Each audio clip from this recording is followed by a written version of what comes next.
por no haber estado aquí antes, pero pues ha sido por motivos que estaban fuera de nuestro control. Pero ahora, de verdad, es un gran gozo poder ver que ustedes siguen sirviendo al Señor con ese denuedo que siempre les ha caracterizado. Y yo oro para que siempre sigamos así, que juntos podamos cumplir con los designios que el Señor nos ha dado. Y hermanos, de verdad que esta iglesia representa mucho para nosotros como familia, así como para nuestro ministerio. Porque imagínense ustedes, sería completamente injusto de parte de nosotros que no sintiéramos un agradecimiento al Señor por haber usado esta iglesia para bendecirnos a nosotros. Porque como ustedes saben, algunos de ustedes saben de que nosotros venimos de El Salvador. Allá hace más de 25 años pues fuimos comisionados por nuestra iglesia para ir a Marruecos a compartir el evangelio. Pero resulta que allá en nuestro país no hay embajada, no hay consulado de Marruecos. Había que venir hasta aquí, hasta Málaga, y aquí solicitar el permiso de entrada, la visa. Y necesitábamos una iglesia encaminadora. Y Dios escogió esta preciosa iglesia para encaminarnos al lugar de destino, a Marruecos. Y así fue como nosotros pues formamos parte de esta congregación, hemos trabajado juntos, ¿verdad? Incluso nos unimos a un ministerio muy bueno que había en esa época de evangelización a los musulmanes, puesto que a eso íbamos nosotros. Y estuvimos allá en el ático viviendo 6 meses.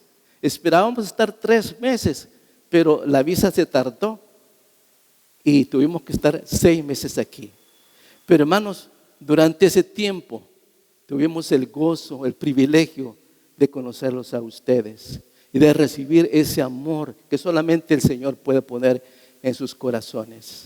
Así que hermanos, nosotros estamos muy agradecidos al Señor y a ustedes, por supuesto.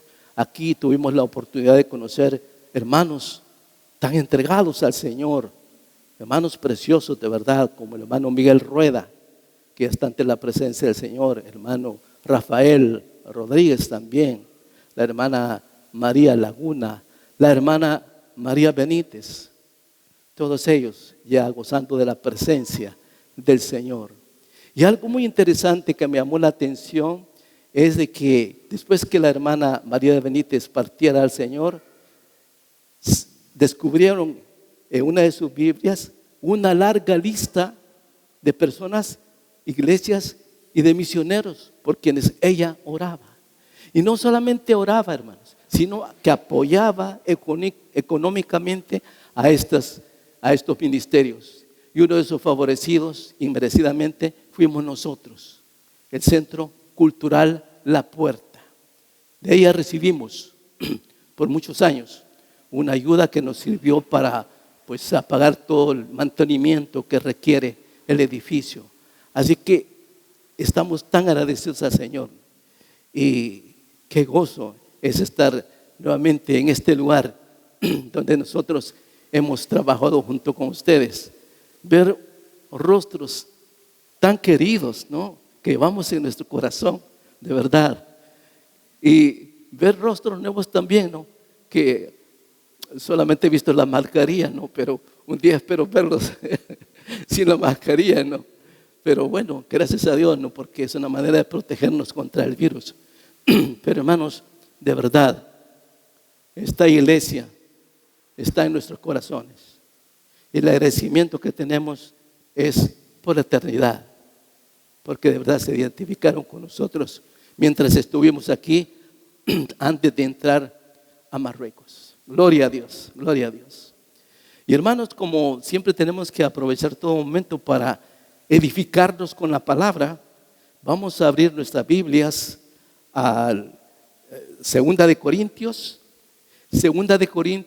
capítulo 12, 1 y 2. 12, capítulo 12, versículos del 1 al 10. Por favor.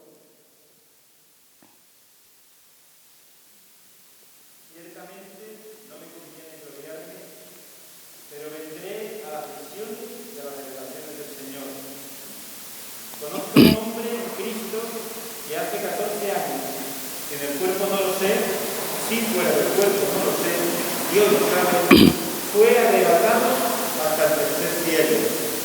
Y conozco al tal hombre que en el cuerpo o fuera del cuerpo, no lo sé, Dios lo sabe, que fue arrebatado al paraíso donde oyó palabras inefables que no les ha dado al hombre expresar. De tal hombre me gloriaré, pero de mí mismo en nada me gloriaré, sino mis debilidades. Sin embargo, si quisiera gloriarme, no sería insensato, porque diría la verdad, pero lo dejo para que nadie piense de mí más de lo que en mí ve u oye de mí, y para que la grandeza de las revelaciones no me exaltase desmedidamente, me fue dado un aguijón en mi carne, un mensajero de Satanás que me abofeté para que no me enaltezca sobremanera. Respecto a lo cual, 3 veces he rogado al Señor que lo quite de mí, y me ha dicho: basta de mi gracia, porque mi poder se perfecciona en la debilidad. Por tanto, de buena gana me gloriaré, más bien en mis debilidades, para que repose sobre mí el poder de Cristo. Por lo cual, por amor a Cristo, me gozo en las debilidades, en afrentas, en necesidades, en persecuciones, en angustias, porque cuando soy débil, entonces soy fuerte. Amén. Padre Celestial, te alabamos en esta mañana. Queremos reconocer, Señor, tu fidelidad, tu misericordia sobre nuestras vidas. Yo personalmente, así como mi esposa, estamos tan agradecidos por haber puesto esta iglesia en nuestro camino, que nos ayudó tanto, Señor, que nos mostró su amor. Señor, nuevamente encomendamos a esta preciosa iglesia en tus santísimas manos, para que te sigas glorificando en ellos, para que de verdad siempre tu palabra se siga extendiendo y que más y más personas puedan llegar a tu conocimiento y sean salvos. Gracias, Señor, por este privilegio que nos das nuevamente de estar aquí con nuestros hermanos. Señor, abre nuestro entendimiento, abre nuestro corazón, y lo que nos vas a enseñar, que lo atesoremos durante el resto de nuestras vidas, Señor. Gracias por tu presencia. Dirígenos con tu Santo Espíritu, en el nombre de nuestro Señor Jesucristo. Amén. Hermanos, en este pasaje que acabamos de leer, el apóstol Pablo nos comparte que él tuvo una revelación que le cambió completamente toda su vida. Y como sabemos, toda revelación que viene de Dios tiene un poder sobrenatural, tremendo. Pero noten, hermanos, que ahí no solamente aparece la palabra revelación, sino también aparece la palabra visión. Y cualquiera podría creer que estas son 2 palabras sinónimos. Prácticamente significan lo mismo, pero no. Hay una marcada diferencia entre estas 2 palabras. Porque el Señor algunas veces permite a sus hijos, en su gran misericordia, de que vean cosas sobrenaturales, visiones que otros no pueden ver. Y es a través de estas visiones que el Señor revela algo de sí mismo, algo de su poder, de su carácter, de su naturaleza. A través de estas revelaciones, el Señor nos comunica un mensaje muy importante, que así como le pasó a Pablo, puede transformar nuestras vidas completamente. Pero hermanos, de verdad, si es cierto que una visión es muy importante, una revelación lo es más. Porque en una visión podemos ver cosas, pero en una revelación no solamente vemos, sino que oímos y aún podemos palpar. Imagínense qué poderosa es una revelación, que aún podamos palpar cosas. Lo que le pasó al apóstol Pablo, que él estaba en lugar firme y luego fue transpuesto a un lugar celestial. Y dice que ahí oyó cosas inefables, preciosas, hermosísimas, que ojo ni oído humano jamás han experimentado. Y damos gracias a Dios que Él se ha manifestado en nuestras vidas. Él ha tocado nuestros corazones y lo hemos visto. Hemos visto al Señor, no con ojos físicos, sino con ojos espirituales, con los ojos del corazón. Y Él es quien nos sostiene. Y Él es quien está formando ese carácter cristiano en nuestras vidas día a día. Y luego el apóstol Pablo dice, conozco un hombre, dice. ¿De quién está hablando aquí? Está hablando, sí, de sí mismo, ¿no? Es como que yo le dijera, hermano, yo conozco un hombre que hace más de 25 años vino de El Salvador con su mujer y sus 2 hijas. Y esta iglesia lo encaminó hasta Marruecos. ¿De quién estoy hablando? De mí mismo. Así también el apóstol Pablo está refiriéndose a sí mismo, ¿verdad? Cuando dice conozco a un hombre. Y dice él que él fue arrebatado al tercer cielo. ¿Hay más de un cielo? Sí, porque dice que fue arrebatado al tercer cielo. A ver, ¿cuáles son esos cielos? Eso es aún todavía debatible entre los teólogos, pero hay un teólogo alemán muy famoso que describió los 3 cielos como sigue. Dijo, el primer cielo es hasta donde llega todo el oxígeno que tiene la tierra. Esa es la atmósfera. Y cuando termina esa capa de oxígeno, hay otras capas que se les da el nombre de ionosfera o estratosfera. Pero después de eso está el segundo cielo, decía él, que es la bóveda celeste, que es tan grande que no tenemos ni la menor idea de lo inmenso que es. Ahí están todas las galaxias, ahí están todos los soles, todas las estrellas, todas las lunas, todos los cuerpos del cielo, todos los cuerpos celestes girando en perfecto orden, controlados por su creador. Ese sería el segundo cielo, dice. Ahora, el tercer cielo, después de esa inmensidad exagerada, ¿no?, está la casa de Dios, el tercer cielo, que recibe el nombre de paraíso.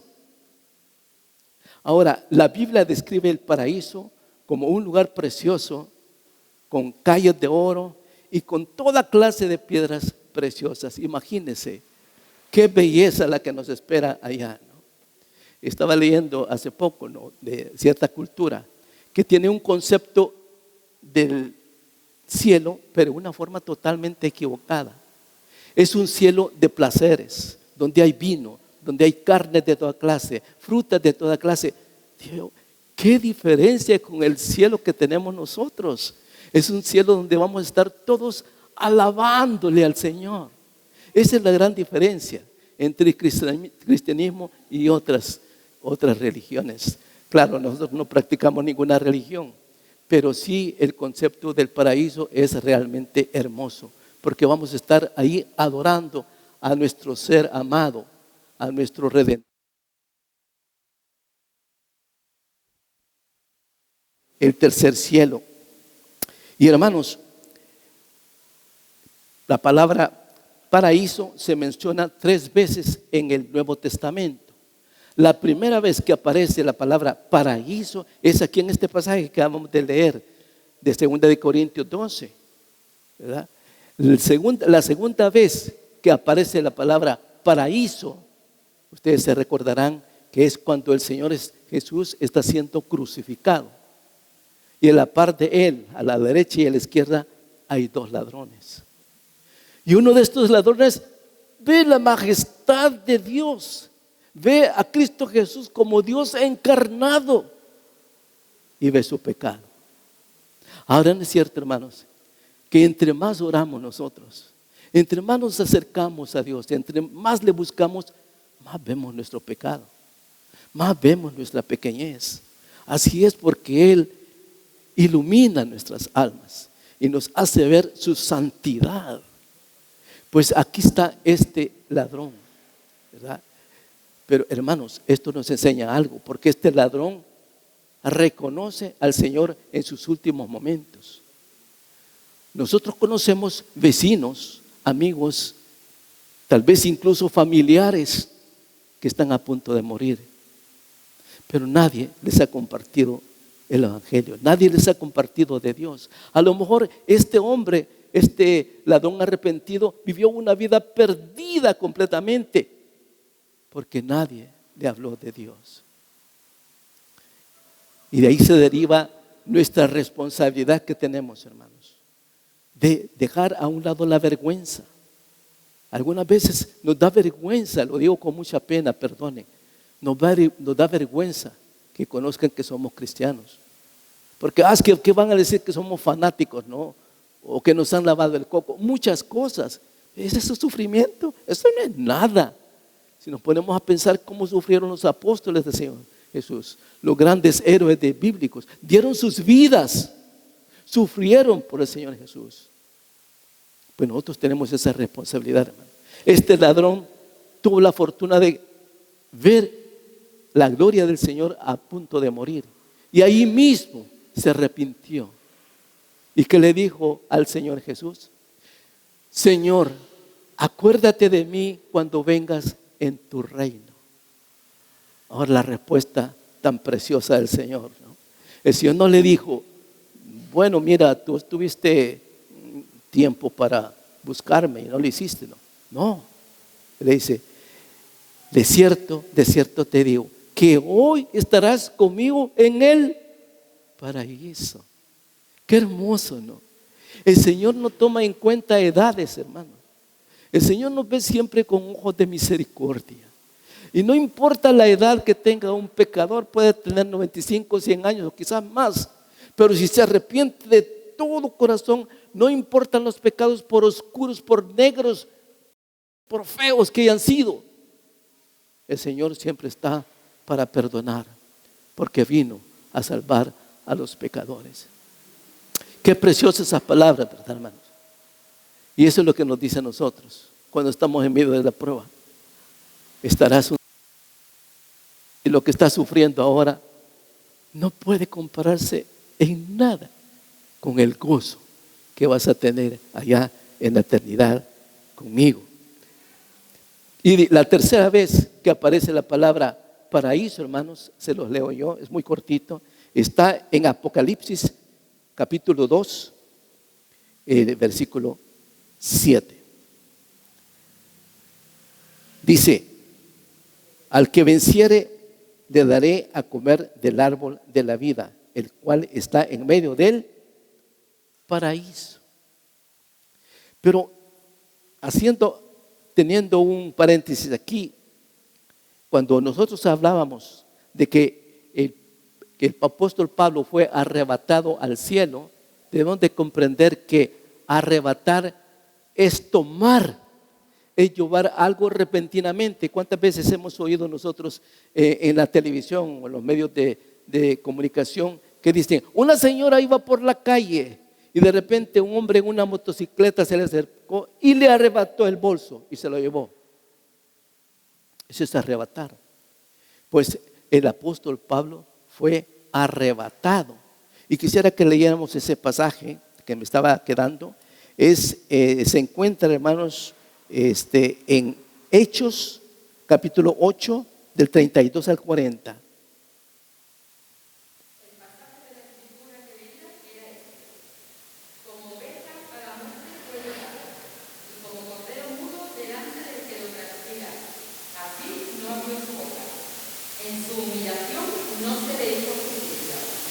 Mas su generación, ¿quién la contará? Porque fue quitada de la tierra su vida. Respondiendo el eunuco, dijo a Felipe, te ruego que me digas, ¿de quién dice el profeta esto? ¿De sí mismo o de algún otro? Entonces Felipe, abriendo su boca y comenzando desde esta escritura, le anunció el evangelio de Jesús.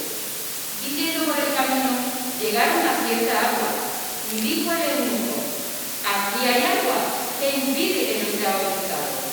Felipe dijo, si crees de todo corazón, bien puedes. Y respondiendo dijo, creo que Jesucristo es el Hijo de Dios. Y mandó parar el carro, y descendieron ambos al agua, Felipe y el eunuco, y le bautizó. Cuando subieron del agua, el Espíritu del Señor arrebató a Felipe, y el eunuco no le dio más, y siguió gozoso su camino. Pero Felipe se encontró en Azoto, y pasando, anunciaba el evangelio en todas las ciudades hasta que llegó a Cesarea. Amén. Aquí Felipe es arrebatado, hermanos. Está en un lugar compartiendo la palabra, cumpliendo con su responsabilidad. Luego lleva esta alma a los pies de Cristo y luego lo bautiza. Y de repente es arrebatado a un lugar muy distante. Imagínense, sin hacer uso de un medio de transporte, por obra del Señor. Un milagro muy grande. Trasladarlo a un lugar lejano. Y hermanos, la otra vez que vemos el arrebatamiento está ligado o relacionado con el arrebatamiento de la iglesia. Quisiera que por favor leyéramos 1 de Tesalonicenses, capítulo 4, versículos de 16 al 17.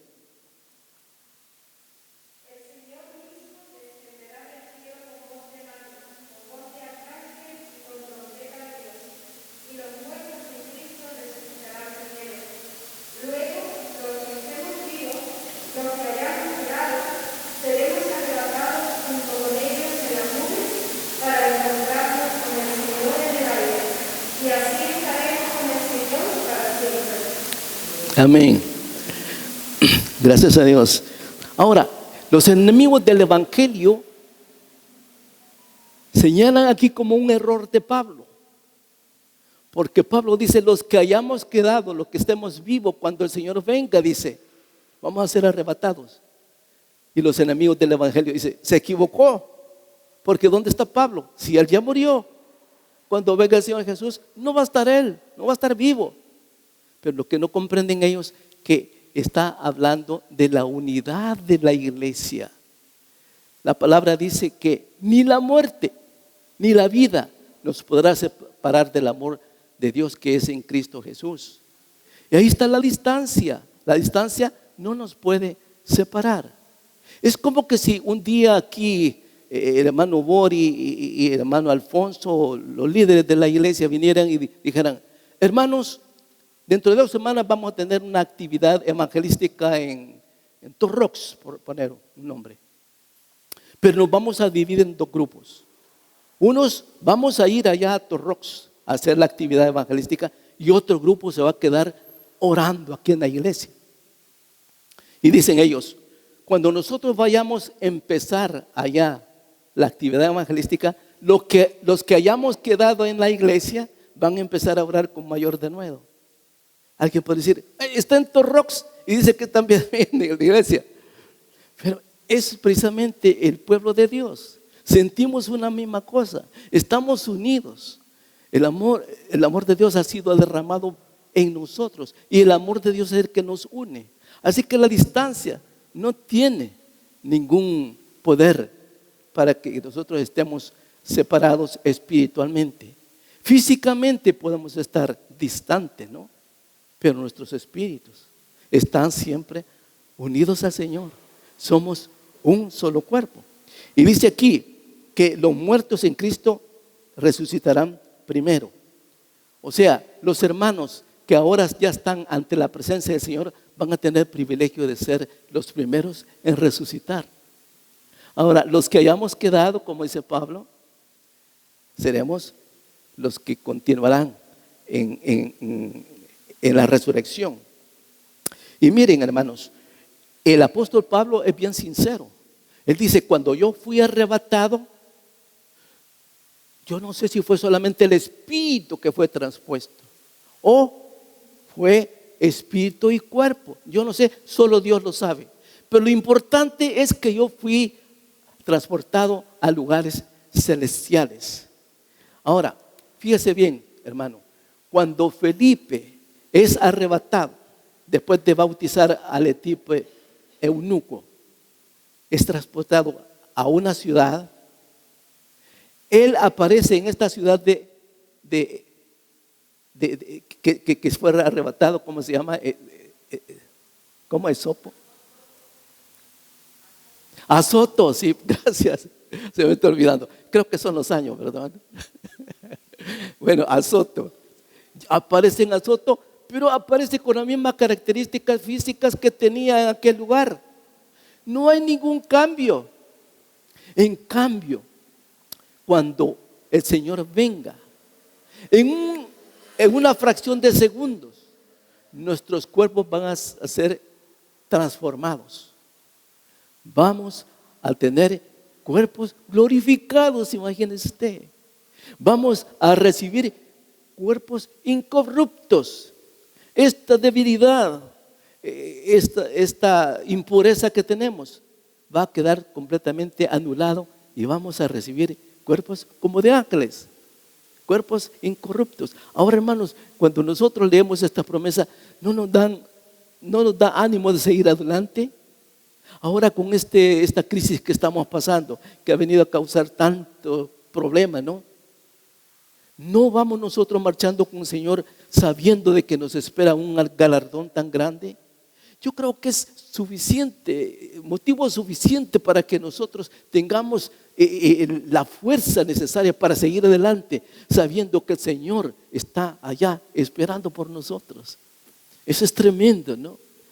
Y yo he pensado algunas veces eso, ¿no? Porque todos tenemos problemas, pero me ha venido a mi mente esta promesa. Esto no es nada comparado con el gozo que vamos a tener allá cuando estemos con el Señor. Pero hermanos, hablamos del paraíso también, dábamos ciertos ejemplos, pero en el Antiguo Testamento la palabra paraíso tiene un significado maravilloso, porque en el Antiguo Testamento paraíso se refiere a un hermosísimo jardín con las más bellas y fragantes flores. Y en tiempos del Señor Jesús, ¿quién era el único que podía tener un jardín de estas características? El rey. Era el único, ¿verdad? Y no había mayor privilegio para persona alguna que ser invitado por el rey para pasear en su jardín, en su paraíso, y luego ser llevado al palacio para recibir un puesto muy importante. Qué hermoso, ¿no? Qué hermoso que la palabra relaciona el paraíso con un hermoso jardín. Y hermanos, ese es el jardín que el Señor tiene preparado para nosotros. Él será el rey que va a caminar con nosotros en medio de ese jardín tan hermoso. Ese es uno de los lugares que el Señor está preparando para nosotros. Pero hermanos, es interesante que el apóstol Pablo le dice a los corintios: no me tengáis en alta estima por las visiones o revelaciones que yo pude tener. No. La única cosa por la cual vosotros debéis considerar mi vida es por mi calidad de vida espiritual, por las palabras que salen de mi boca, especialmente cuando las cosas no salen como yo esperaba o cuando estoy colérico. ¿Qué clase de palabras? Que no debo de fallar al Señor. Juzgadme por esas palabras que salen de mi boca. Juzgadme también por las cosas que hago que no deben estar en contraposición con las cosas que os enseñan. Dice, no me tengáis en alta estima por alguna habilidad especial que el Señor en su gran misericordia me ha podido dar. No, sino por la pureza de mi testimonio. Eso es todo, hermanos. Y eso que creo que nosotros debemos de procurar siempre, ¿no? Nuestro testimonio.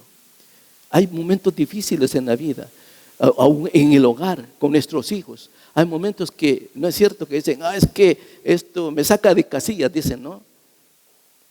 Se me saca de juicio. No, pero no debe ser eso. Si no todos estamos en el Señor, tenemos que tener dominio propio. Y todos necesitamos dominio propio. Aquí quien les habla necesita dominio propio. Pero gloria a Dios, que la obra que Él ha empezado, Él la va a perfeccionar un día. Así que nosotros estamos siempre con esa esperanza del Señor. Pero fíjense, hermanos, el apóstol Pablo le dice, hermanos, pensé y repensé en comunicaros, en compartiros esta revelación. ¿Por qué? Porque ibas a creer que soy más importante que vosotros. O incluso yo inconscientemente me podía sentir muy superior a ustedes. Pero para que eso no pasara, el Señor permitió que me llegara un aguijón en la carne. Un aguijón, un emisario de Satanás que me abofetee para que me recuerde que no soy más que una partícula de polvo. Ahora, hermanos, cuando Él dice un aguijón en la carne, ¿a qué se está refiriendo?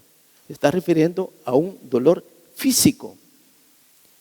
Dice Él que ese dolor era como el de una espina o la parte puntiaguda de un anzuelo, por ejemplo, o el bisturí que usa un cirujano, algo que hiere, algo que duele.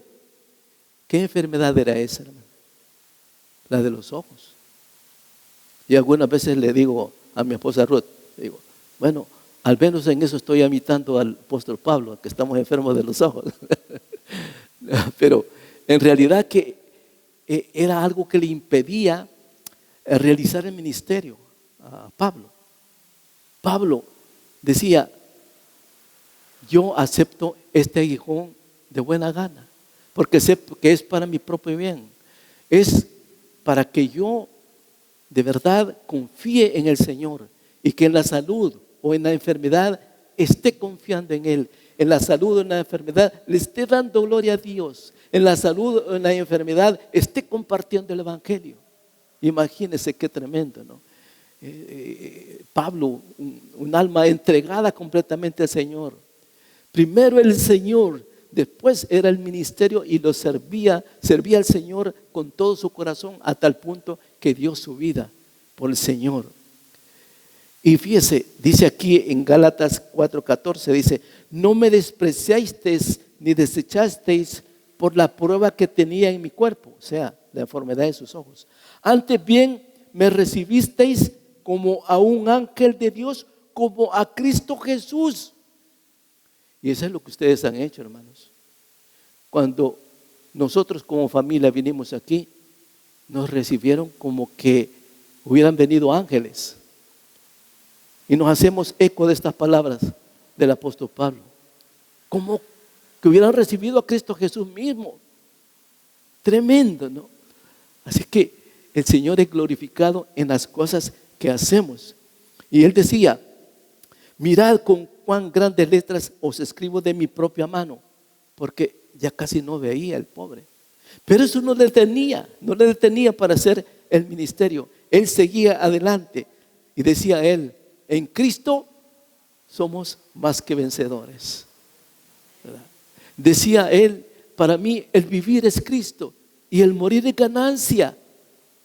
Hermanos, ¿ha tenido usted una prueba tan grande en que ha dicho, ojalá me llevara el Señor? Yo creo que todos hemos pasado por eso, ¿no? Porque las dificultades son tan grandes, pero eso está en manos del Señor. ¿Cuándo el Señor nos va a llamar a su presencia? Solo Él lo sabe. Pero no importa el día, la hora, la forma en que Él nos llame a su presencia. Lo importante es que estemos preparados para presentarnos como obreros, ¿verdad? Que no se avergüenzan de nada, que hemos corrido la buena batalla en la vida. Y esta lección del apóstol Pablo a mí me llena el corazón y me lanza un reto en mi vida propia, ¿no? Que así como él y otros héroes de la fe dieron su vida por el Señor Jesús, yo quisiera tener el privilegio un día de dar mi vida por el Señor Jesús. Pero a lo mejor el Señor no va a pedir mi vida, pero una cosa sí pide: obediencia, consagración a Él. Y en eso vamos todos. No nos preocupemos por el día que nos va a llamar, preocupemos cómo estamos viviendo nuestras vidas ahora. Y yo quiero cerrar esta corta meditación con una parte del Salmo 31, versículo 23, que dice: amad con fidelidad al Señor, porque a los fieles guarda y los bendice Jehová, pero paga abundantemente a los que le son infieles. Debemos preguntarnos esta mañana, hermanos, con toda sinceridad, con el corazón en la mano, ¿le estamos siendo fieles al Señor? Hay todavía aspectos de nuestra vida que no le hemos entregado realmente al Señor. Examinémonos, hermanos, y que lleguemos a la conclusión de que lo que el Señor demanda de nosotros es la santificación. Me encanta a mí el pasaje que está en 2 Corintios 7:1, que dice: así que, amados, dice el apóstol Pablo, puesto que tenemos tales promesas, limpiémonos de toda contaminación de carne y de espíritu, perfeccionando la santidad en el temor de Dios, en la reverencia a Dios. Así es que en esta mañana, hermanos, sería bueno que nosotros tuviéramos, aunque sea unos segundos, para meditar en nuestros corazones. Y que el Señor nos revele aquellas cosas que todavía están oscuras en nuestras vidas. Yo no sé, solamente el Señor sabe. Pero que nos las revele para que nosotros la pongamos a sus pies y le digamos: perdón, Señor, purifícanos, lávanos con hisopo para ser limpios, lávanos para ser más blancos que la nieve, crea en nosotros un nuevo corazón y renueva un espíritu recto dentro de nosotros. Esa debe ser nuestra oración, para que nuestras vidas puedan ser para honra y gloria del Señor. Vamos a inclinar nuestros rostros y yo voy a dar unos segundos para que en nuestros corazones hablemos con el Señor, ¿verdad? Y que Él nos revele si hay algo que todavía no hemos puesto en sus santísimas manos, que esta mañana lo hagamos. Oremos, hermanos.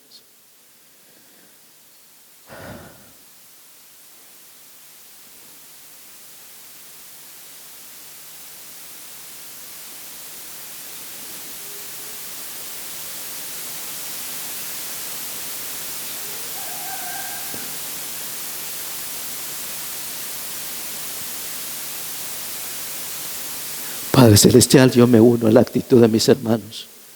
Estamos aquí postrados ante ti, Señor,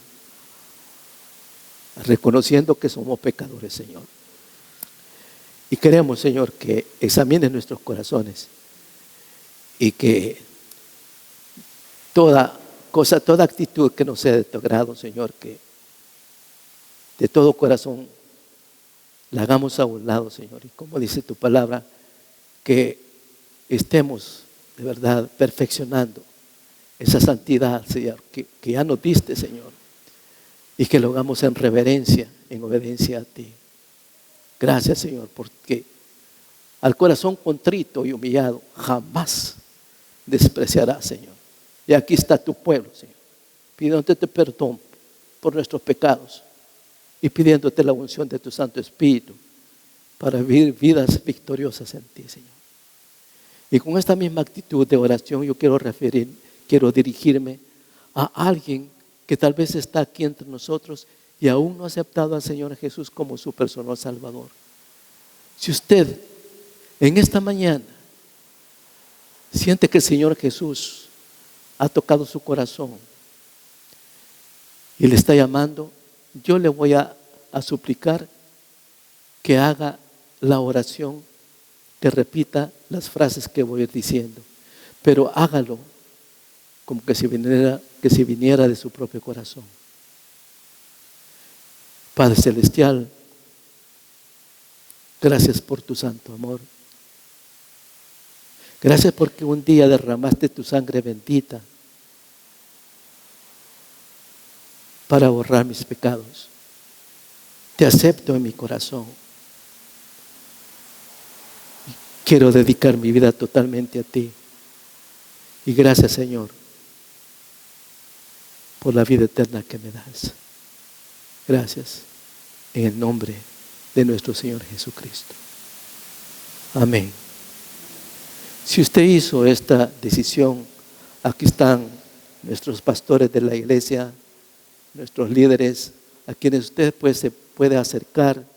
Incluso yo voy a estar por unos momentos aquí para poder orar con usted, para poder darle algunos consejos para iniciar esa nueva vida.